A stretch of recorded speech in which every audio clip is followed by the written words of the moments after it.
আঙ্গুল দিয়ে বমি। হযরত মিসওয়ার বিন মাকরামা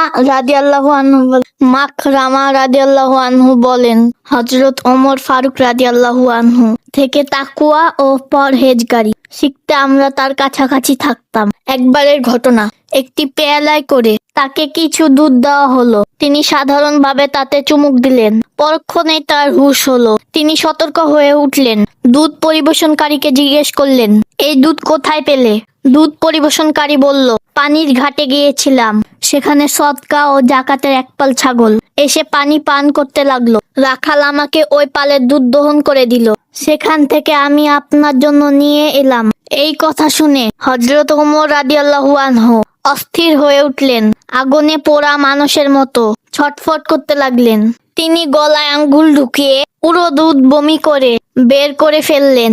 এরপর তিনি স্বস্তি পেলেন। তথ্যসূত্র 100 মুসলিম সাধকের জীবন কথা, পৃষ্ঠা 59।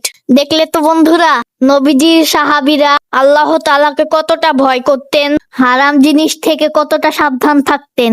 আমরাও সব সময় আল্লাহকে ভয় করে চলবো, হারাম থেকে বেঁচে থাকবো।